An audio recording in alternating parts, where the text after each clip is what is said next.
Pavlina's Kids Place. I'm on location here in Daytona Beach at the Empty Bowls event for the benefit for the Halifax Urban Ministries, and I'm here with the high school art teacher, Marcia Bobbitt. Hello. Hi there. How are you doing? I'm doing great. I'm glad you're here tonight. Yes, well, thank you. It's got an awesome crowd out there. It's totally packed. Like, I had to weave through. It was great. Thank you. Yeah, it's grown every year, and we just have such great community support.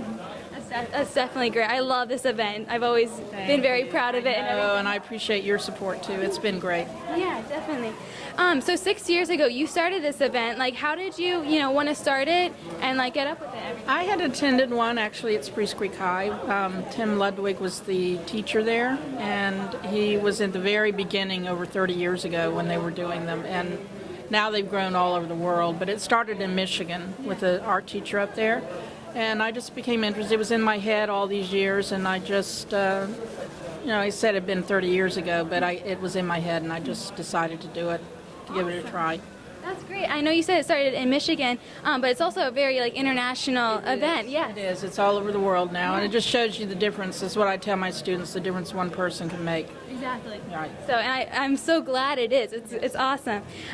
So when you started this event, how many bowls did you have then when you first started versus now? We had 300 bowls, and this year we had 1,000, close to 1,000. Yeah, because I remember 4 years ago when I last came here, there were a lot of bowls, so I can't imagine how many there are now. Right. And we have 15 schools now altogether, and we had just 2 in the first year. So it's really grown. Yes, definitely. That's awesome. So what has been your biggest surprise or your special moment with it and everything? Oh my goodness. I think just so many people helping. It's just amazing how all these students come out and volunteer. And all the schools, they get very little recognition. They'll say that there's 15 schools, but then it's always mentioned that it's at Mainland. Yeah. And I feel like I always want those teachers to have more recognition, and they just do it selflessly, and they don't seem to mind that they're not mentioned every single time. And I just really admire them for that. I still have my bowls from 4 years ago. I still use them and everything. Do you still have some special bowls? And I do. The very first year I had one student who were making the bowls and another student that painted it, and I still remember them very well. In fact, one of them that did the painting came back last summer, or not past summer, but the summer before, and did some painting for us again, which was really sweet. But those are special because they were special kids to me. So yeah, I do have. I remember each kid that made them. So yeah. Yeah, definitely. And then this is also your last year, right? Well, I'm supposed to be leaving next year. Sometime I'm going to retire next year. So I'm hoping I'll continue as a volunteer and keep it going. Definitely. Yeah, definitely. Will this event stay here, or will it go to different? It may go to another venue. We're looking at some things now because we want it to grow, and to do that, we're pretty much at capacity in our cafeteria now. So it's great that we have to grow and go somewhere else. Exactly. Cool. Thank you so much for talking to me. Thank you. It's so nice to see you. So I'm here with the guys who make the food, Chef Logan and Chef Kester. Hello, guys. Hi. How are you? I'm good. How are you? Great. Doing great. How are you doing this evening? I'm good. Thank you. Awesome. It's a great crowd out there, so it's good. Mm-hmm. Yep. This is our 6th year doing the event, and every year it gets a little bit bigger, so it's nice to see. Yes, definitely. That's great.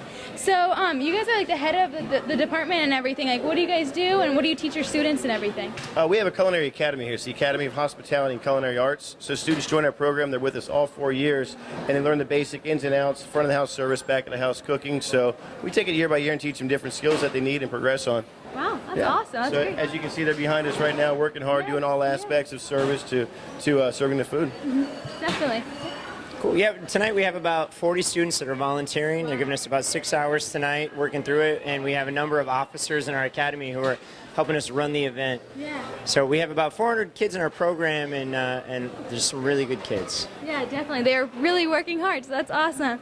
How did you guys prepare for tonight, and how many soups do you have? Because, looks like a lot of soups. So tonight we had 9 soups to begin with, which is actually scaled down from years past. It becomes an issue with service when you have so many things you have to replenish. Oh yeah. So preparing for the night has been a week-long process. Just trying to get a plan established, and then once you have that plan established, trying to stick to it is the is the tough part. And communication too. I mean, just working on communication really. Oh, definitely. Yes. Yeah. Cool. Yeah, one of the biggest struggles we have every year is the fact that we get a lot of donations from the community. That's awesome. And we're working with multiple programs to try to put this event together. So sometimes there's a little communication gap. So every night, when we do an event like this, we only do it once a year, so sometimes there's a lot of kinks to work out. But luckily it's for charity, so people are usually pretty charitable with their criticisms. Definitely. So does like supermarkets or anything like ever help you with it? Like, do they ever donate anything? Yeah, this year I know we got some donations from BJ's wholesalers. In the past, we've gotten Walmart and Publix also donated. A lot of this year's donators are local restaurants. Awesome. So we have some really big key players that help put this event on every year. Wow, awesome. That's great. Yeah, many thanks. A lot of support from the local community, because I mean it's a local event. It's raising money for Halifax Urban Ministries, and we're very, very proud and pleased to be able to do this. It's awesome. Definitely. That's great that you guys have so much like community support and everything. That's really good. Is. So what is your favorite soup? And the pot liquor, it's got to be. I mean, who doesn't like collard greens for real? This time of year. Yeah, definitely.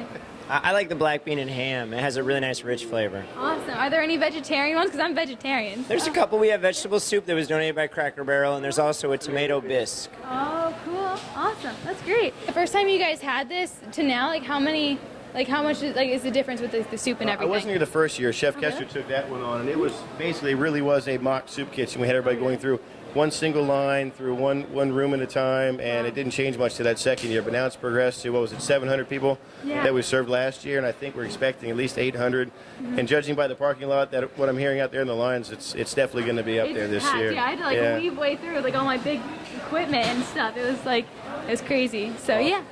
Yeah, I think the first year when it was just me, I think we served about 250 people. Oh, really? And that was a pretty big undertaking because we didn't have the cafeteria facility that we're borrowing for tonight. Yeah. So we're doing it out of our culinary classroom and an adjoining dining room. So it was an experience. Every year we've grown exponentially, and so it's great. But there's also something nice about the small events. They're a little easier. Yeah, definitely.